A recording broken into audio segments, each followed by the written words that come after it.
What is up, everybody? With the release of Texas Chainsaw Massacre this weekend on Netflix, we now have 9 Texas Chainsaw movies to talk about. Brian Lomax just had a heart attack.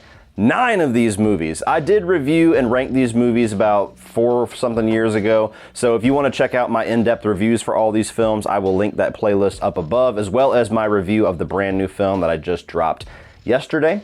So if you are interested, that'll all be available for you, but right now we are going to talk about the good, the bad, and the, oh my god, ugly of the Texas Chainsaw franchise. Need to say right off the bat, I'm not the biggest fan of this franchise, so if you're somebody that's a diehard that loves the majority of these movies, or maybe even all of these movies, I might be saying some things that's going to aggravate you, but don't get aggravated. Just put your ranking down in the comment section below, and we'll talk about our difference of opinion.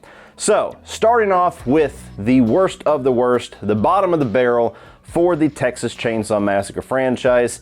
Number 9 is, of course, the Texas Chainsaw Massacre: The Next Generation. This is a movie that I have no idea how it got made. I have no idea what they were trying to do here. I have no idea if they succeeded in making the movie that they were trying to do and just had horrible ideas, or if there was an interesting idea in there that they just went way off the rails with. But aside from a hilariously over-the-top performance by early Matthew McConaughey that is the only watchable part of this movie and the only redeeming factor of it, everything else is just absolute trash. The cast is trash. Even Renee Zellweger very early on. Not that she's bad in the movie, it's a bad movie. She did all she could with it. So you got 2 Oscar winners in this movie that couldn't really do anything with it. There is the worst by a landslide version of Leatherface in here. It's whiny, and I can't quite even put my finger on what type of Leatherface this is trying to be. If this is a man-child, if this is a female, I don't know. It is just such a weird mix of ideas for what that character could be, and it just comes off annoying because it's just the whole movie. Even Renee Zellweger is like, sit the fuck down and shut up.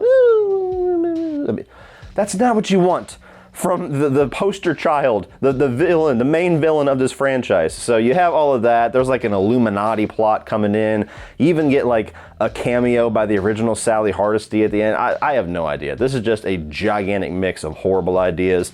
For some people, this might be a movie that's so bad that it's good. Pop out a couple of beers, get some friends, watch it, laugh at how hilarious it is. It doesn't quite reach that for me. It's just unbelievably bad. Number 8 is going to be Leatherface, Texas Chainsaw 3. So Texas Chainsaw Massacre 3 is by far the most boring and most unmemorable movie on this list. I used to have it 1 spot higher, but I'll explain why. One movie kind of slightly came above this one, just because I literally have to go on Wikipedia and read what this movie's about every time I want to talk about it. And that even days after I've rewatched it, I'm like, what the fuck happened in that? I know Ken Faree was in there somewhere. There was a hammer machine.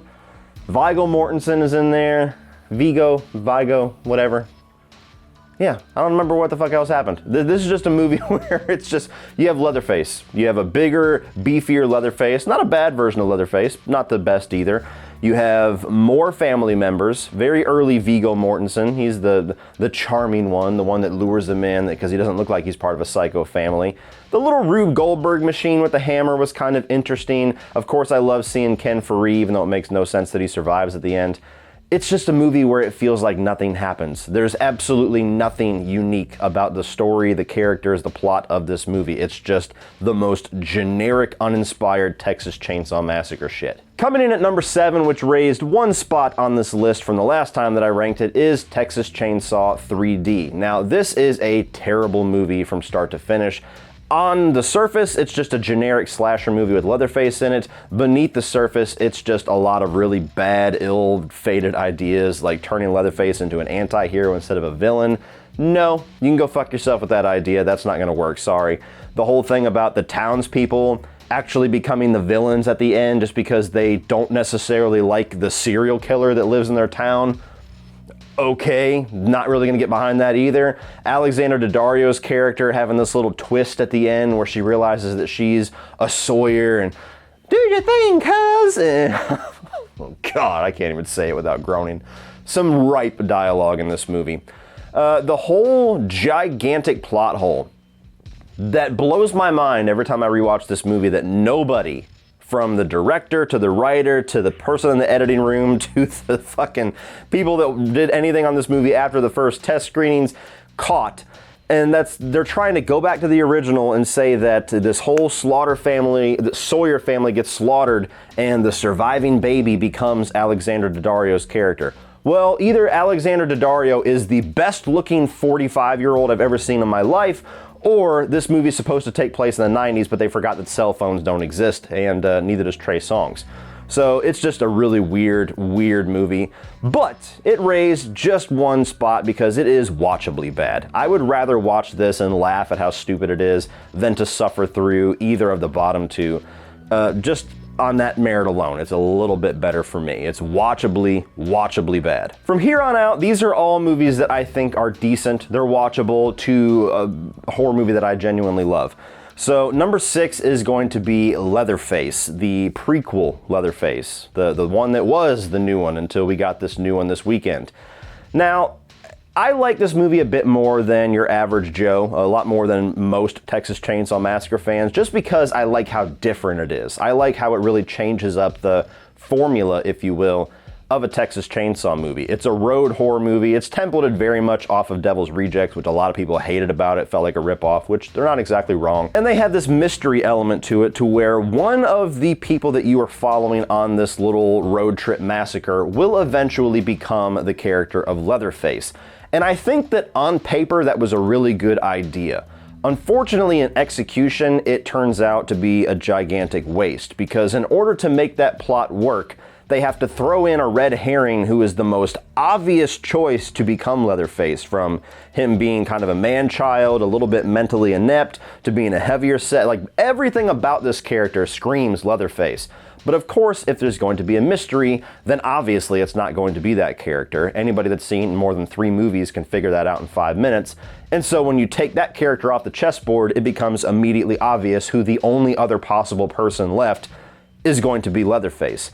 And once that person starts to transition into Leatherface, it's completely rushed. It's a like 5 to 10 minute little arc between totally sane person to absolute maniacal, mentally screwed up psychopath. And so while I can watch this movie and enjoy it for the ambition, for what they were trying to do, I don't think it completely comes together in the end. And so because of that, it drops down this low on the list. But it's still very watchable for me. Number 5 is the new dog, Texas Chainsaw Massacre 2022. Now, I think this is a very passable Texas Chainsaw Massacre film. I was expecting it to be absolutely horrible, and it's not. I could throw this on and have a decent enough time with it for 90 minutes. Is it anything more than that? No, absolutely not. It's just a very generic templated slasher movie with a whole lot of blood, with Leatherface as your main villain. And you know what? Sometimes I might be in the mood for that. I could throw this on, have a decent enough time with it, but I wish it could have done a little bit more. I feel like this franchise just continuously goes for the low-hanging fruit, and when I feel like there's actually more they could do with the lore and with the characters of this franchise, but this is not it. So with the movie that we do have, you have some very forgettable characters, one of which is an infuriating character that I hated and wanted to die immediately. You have a pretty good version of Leatherface, but I think that they made him a bit too smart, and they have quite a bit of carnage here, even though I hate the fact that they use a lot of CGI blood and CGI gore. So when you throw all that together, very, by definition, middle-of-the-road Texas Chainsaw movie. Number 4 is going to be Texas Chainsaw Massacre: The Beginning, the prequel to the 2003 remake. Now, this is a fan favorite. This is the movie, aside from the original, that I see at the top of most people's lists, and I think a lot of it's because of the gore. But while I love the fact that we get to spend more time with these characters, because as you will see, these versions of these characters are possibly my favorite. Arlie Ermy, Angie Biernerski's version of Leatherface, all of them. I like to see some elements of how they got their whole cannibalistic family thing going. And I like somewhat the characters that are brought into this. You have 4 characters that are like a couple, 2 of them are brothers. They're pretty enjoyable characters. You kind of sympathize for them and root for them to a certain extent. And you have these biker characters that are kind of thrown into the mix too for cannon fodder that aren't too bad characters either. And the gore is certainly there. This is one of the most gory, one of the most carnage-filled movies in this franchise. Unfortunately, though, I think they go a little too on the nose with a lot of the prequel stuff. I'm somebody that, by definition, don't really care for prequels because they tend to answer a lot of questions that I wasn't asking, and this movie is the prime example of that. How'd this guy lose his teeth? How'd this guy lose his legs? How did this happen? I don't give a fuck. Why are you spending screen time telling me that? And so it felt like the whole movie just had to put together every single little insignificant plot point that we saw in the original 2003 remake. And I just feel like they could have used that screen time to develop these characters a little bit better, to show a little bit more interesting prequel stuff, a little bit more backstory to why they were driven to cannibalism and why they started to go insane and why they started drawing people in. It's all kind of rushed so that they can get all these little insignificant things in there.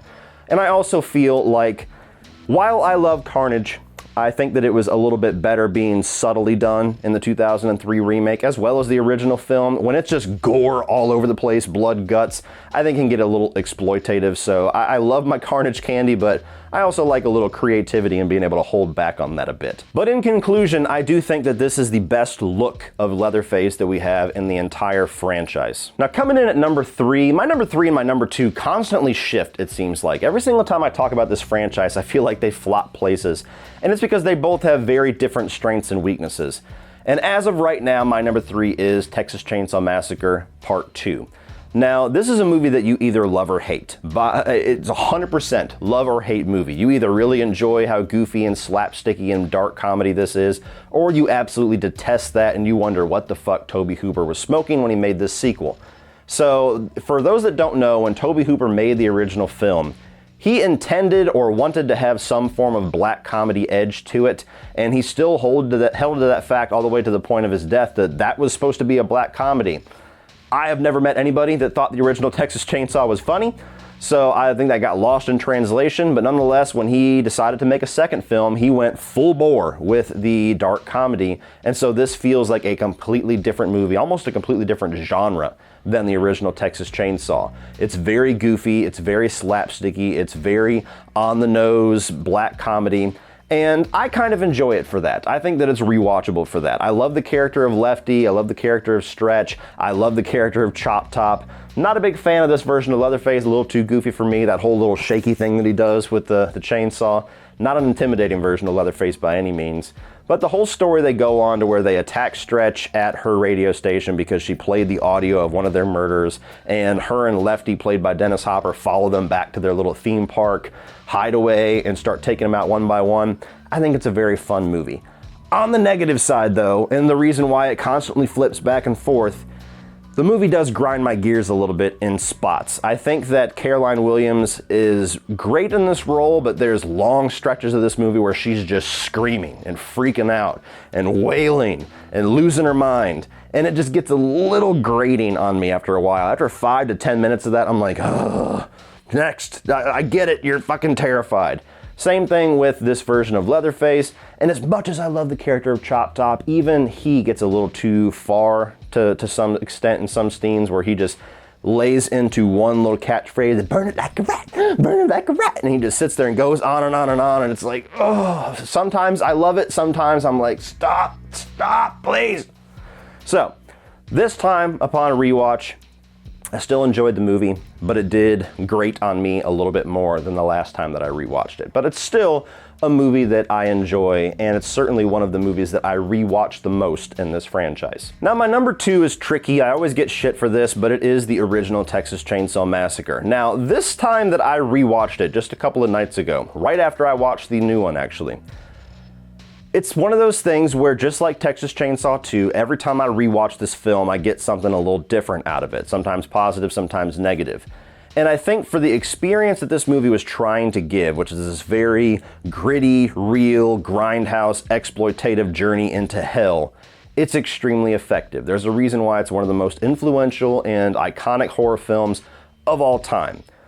I just don't particularly enjoy this movie. Now, to a certain extent, you're not supposed to, but rewatch value and enjoyment factor plays really high into my reviews and my rankings. And this is one of the movies in this franchise, despite the quality, despite the legacy, that I rewatched the least, just because it's not a very fun journey to go on. I think that the characters are pretty piss poor. You got Franklin here, who's one of the most annoying characters I've ever seen in my life. Sally Hardesty, pretty bland final girl. She's one of those final girls that is just the final girl because she was the last one alive. There's not really any character arc there or any kind of real memorable character development with her. She just happens to be the last one. The villains, the way that they're slowly kind of unveiled throughout the movie, I like that. I like how it all comes together at the end. This whole maniacal last 10 to 15 minutes with the dinner scene and all that, and eventually the escape. This is easily one of the best and scariest versions of Leatherface, is the original. And I think that despite the fact that this movie is almost bloodless, it's still a very disturbing movie. It's a movie that sticks with you. But it's just not a movie I want to watch all that often. So that's really the reason why it's never been my favorite, because despite how iconic this is, despite that it was the first one, despite that this is the one that everybody celebrates, I just genuinely don't love it as much as all of you. And coming in at number 1 for me is the 2003 remake. Now, I had never seen a Texas Chainsaw Massacre movie until I saw the remake. I went to go see this with my father in the theater.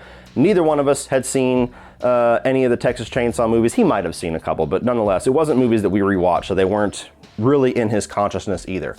We went to go see this one afternoon in a theater of maybe like 4 other people, and I'm here to tell you, watching this movie in the dark in the theater was the scariest theater experience I've ever had in my life. Looking back on it, now that we've had so much more in the decades since, it seems a little tame, but at the time, in 2003, when I was 13 years old, this was like the craziest thing I had ever seen as far as horror. You know, I stuck to my 80s slashers, but I had not really seen anything that was just pure grindhouse like the Texas Chainsaw franchise. And so this movie really did fuck with me a little bit.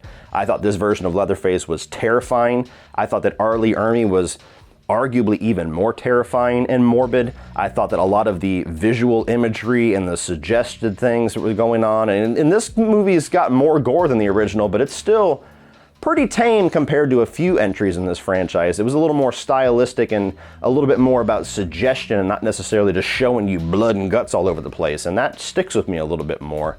I really like all of the characters in this movie, both in the good side and the bad side, and I think they're all very well acted.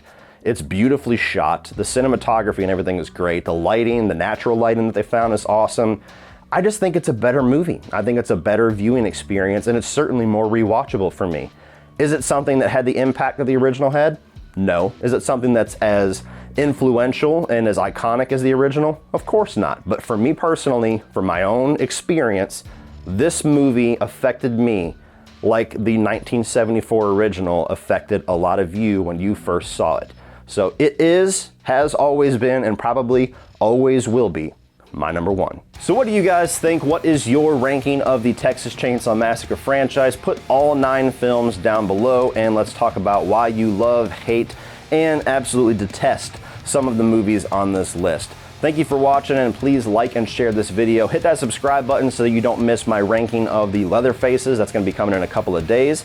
And also, I'm right in the middle of a Wes Craven review series where I am talking about all of his studio-directed films. We're about 5-6 films in right now. So if you're a fan of Wes Craven, definitely hit the subscribe button so you don't miss the rest of that series. Thank you once again for watching, and as always, guys, remember, opinions are like assholes, but that doesn't mean that you have to be.